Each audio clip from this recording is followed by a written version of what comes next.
un mood un peu les vidéos comme ça là. On aime bien, en plus c'est le soir, tard. Bref, j'ai prévu de faire une vidéo d'une quinzaine de minutes. Donc Juliette, on va pas commencer à raconter sa vie, sinon ça va vite devenir complicato. Hello mes susus, j'espère que vous allez bien, on mérite pas moins. On se retrouve pour une nouvelle vidéo avec une ambiance lumière tamisée. En plus c'est le soir, donc ma voix elle est plus suave, plus posée. C'est un mood. On verra comment ça se passe au montage, mais j'ai quand même la sensation que c'est un mood.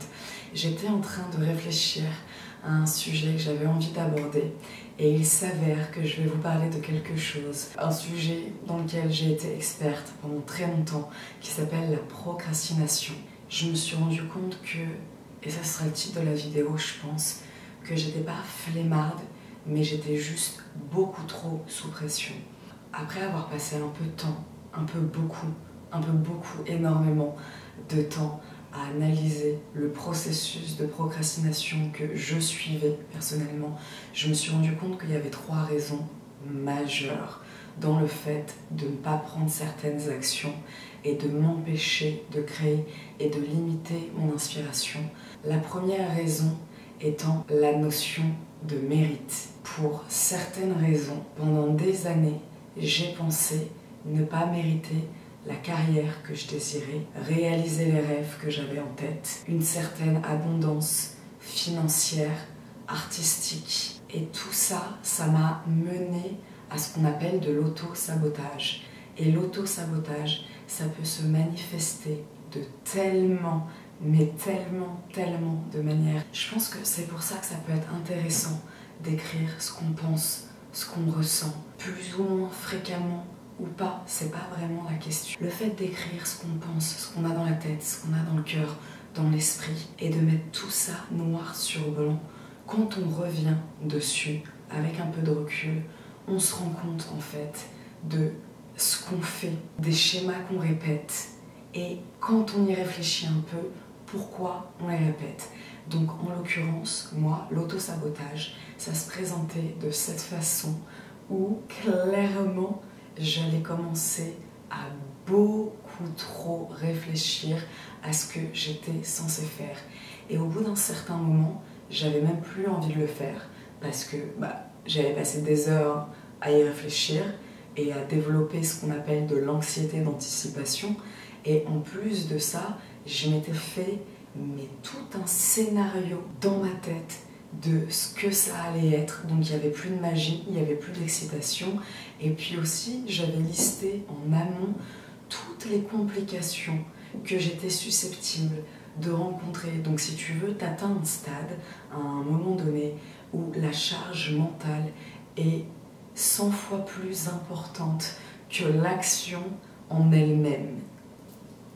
Je vais répéter ça parce que le jour où j'ai compris ça, clairement, ça a changé ma vie.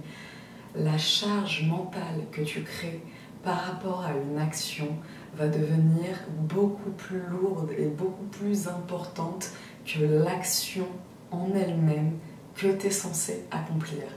Le jour où j'ai compris ça, j'ai commencé à déprogrammer en fait ce genre d'auto-sabotage dont je faisais preuve au quotidien à travers différentes actions que je voulais ou que j'étais censée entreprendre. Donc ça aussi c'est important de se rendre compte quelles sont mes croyances. Est-ce que je crois réellement en moi? Est-ce que je crois réellement en mes rêves? Est-ce que je m'empêche de réaliser mes rêves? Si oui, pourquoi? Comment? Donc ça a été un premier point super important à mettre en lumière pour moi et à aborder. Après, il y a plein de façons de s'en rendre compte. Ça peut être en thérapie, ça peut être à travers des soins énergétiques, ça peut être en faisant du journaling. C'est bien de s'auto-analyser. Bon, en plus, je suis un scorpion, donc c'est une de mes spécialités, mais c'est bien parfois d'avoir aussi un feedback extérieur, d'avoir un regard et un retour extérieur. Et c'est aussi pour ça que c'est super important de s'entourer de personnes qui croient en nous, qui croient en notre potentiel, qui croient en notre talent.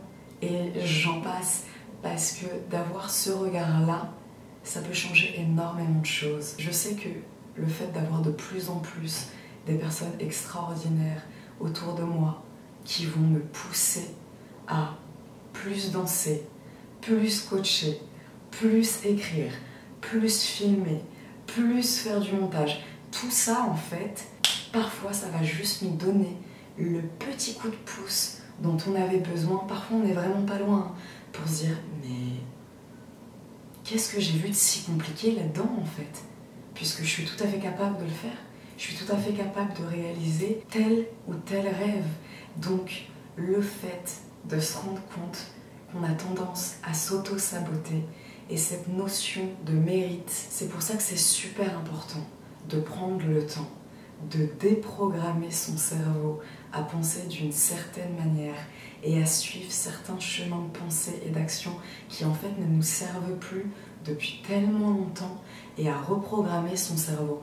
Je vois réellement le corps humain, l'esprit humain, le cerveau humain comme un genre d'ordinateur avec des différents logiciels.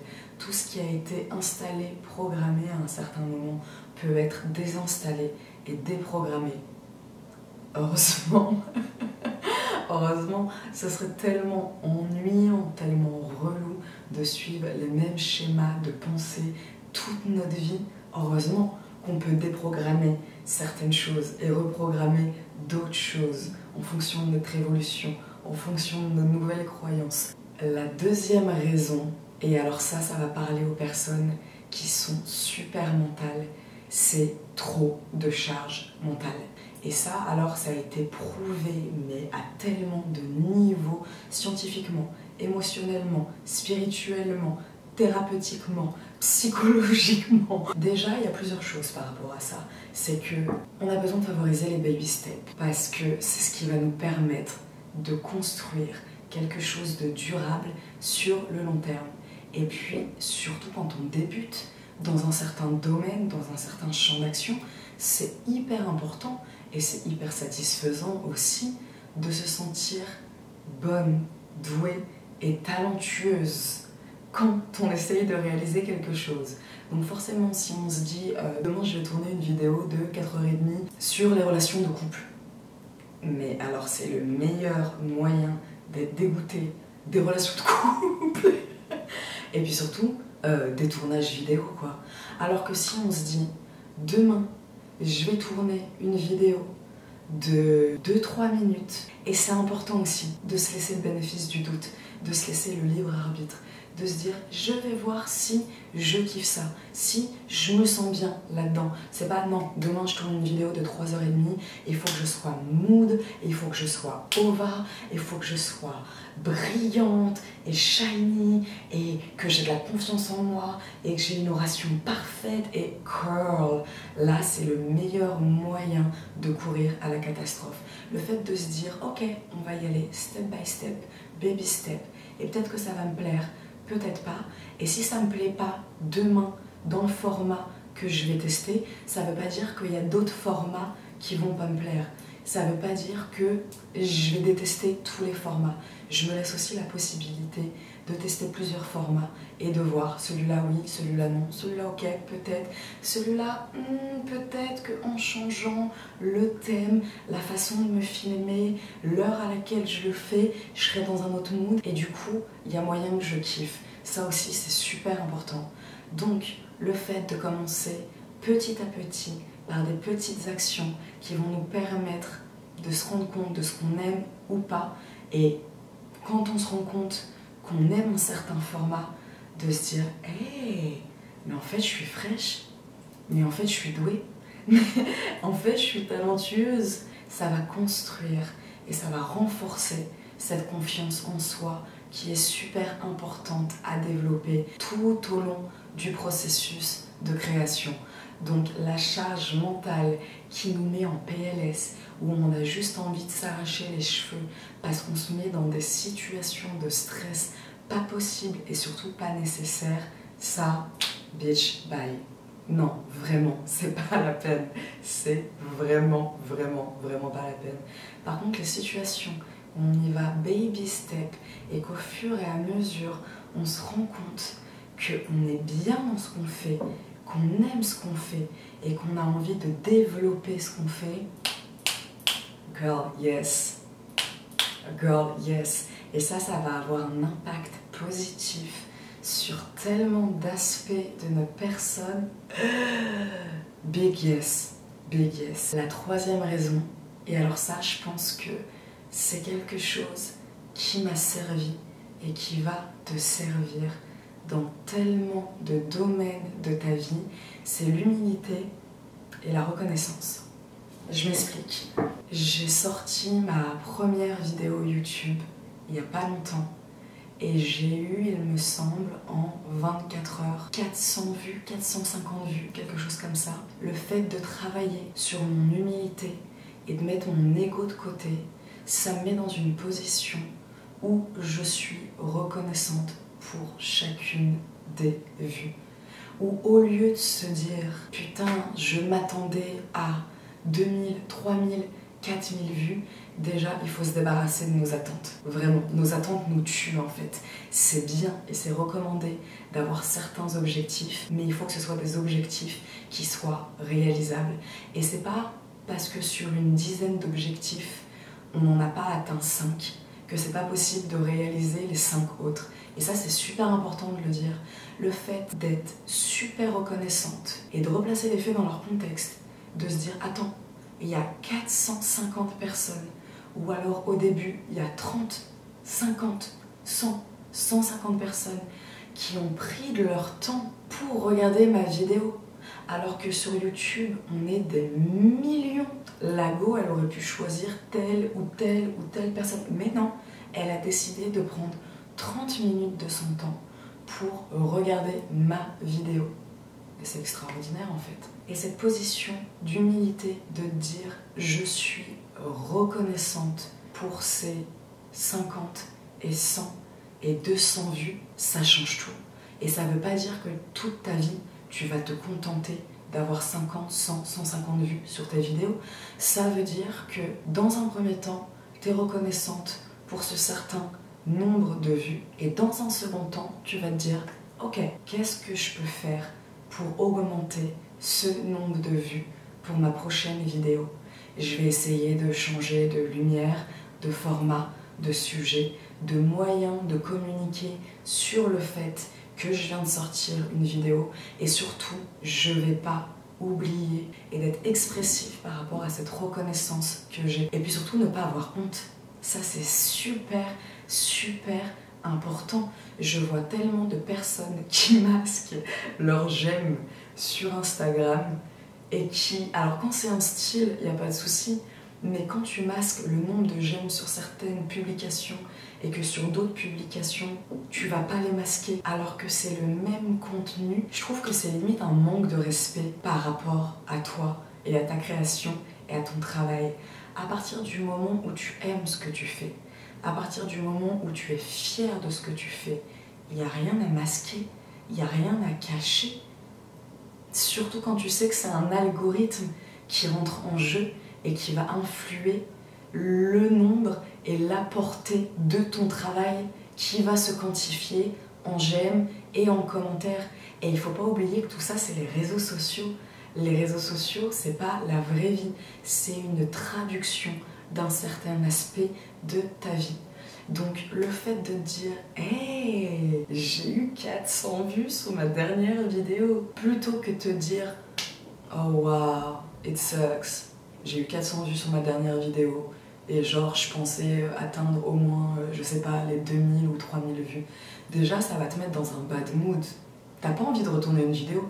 La machine, elle va s'enclencher toute seule, la machine négative là. Ça aussi, c'est de l'auto-sabotage, où tu vas te dire de toute façon, à quoi ça sert? Ouh là là, ça c'est pas bon. Ça c'est pas bon. Quand tu commences à tenir ce genre de discours avec toi-même, girl, vraiment, c'est pas le bon chemin à suivre. Quand tu commences à te sortir des bails de toute façon, à quoi ça sert que je fasse ça? Parce que la dernière fois, ça s'est passé comme ça. Non, tu te discrédites en fait. Et tu rabaisses ta valeur, tu défonces ta confiance en soi et tu manques de respect au temps et à l'énergie que tu as consacrée à réaliser quelque chose auquel tu croyais au début en plus. C'est juste le feedback que tu as eu, que tu as reçu, qui t'a fait croire que ton travail n'était pas forcément de super bonne qualité, alors qu'en vrai, non, tu as juste besoin de continuer à faire ce que tu fais et à le faire avec amour et avec douceur et avec patience. Et à un certain moment, t'inquiète pas, ça va prendre. Le travail finit toujours par payer.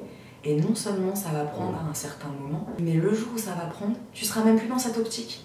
Parce que tu seras bien trop occupé à kiffer ce que tu fais et à t'ambiancer dès que tu fais quelque chose en mode yes girl, j'ai encore fait ça, je suis trop fière de toi, bravo Mago, et à te célébrer pour ce que tu viens de faire.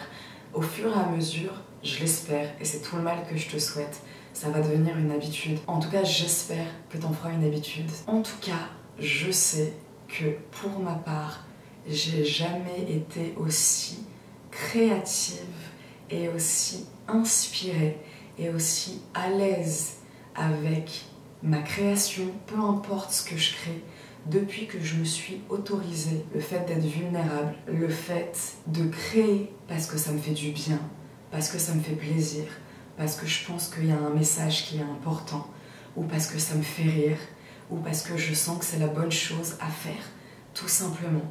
Donc, s'il te plaît, je suis convaincue que chaque être humain sur cette planète possède un talent qui est un cadeau pour un certain collectif. Donc, s'il te plaît, ne prive pas ce collectif du cadeau qu'est ton talent, quel que soit ton talent. Et parfois, on a peur de se montrer tel qu'on est ou de montrer une partie de notre personne parce qu'on a peur du feedback, on a peur du retour, on a peur de ne pas être aimé. Mais je peux t'assurer que même si certaines personnes n'apprécient pas forcément ton contenu, elles apprécieront toujours le fait que tu aies osé. Ça, c'est indéniable. Donc, mes louves, mes susus, c'est ton signe d'être vulnérable et de créer. Juste parce que ça te fait du bien, juste parce que ça te fait plaisir, juste parce que tu en as toujours rêvé, quelle que soit la création que tu as en tête. Je t'envoie tout mon amour, je t'envoie toute ma lumière et keep shining, bitches. À très vite et j'espère que d'ici là, tu seras mise à créer. Bye bye.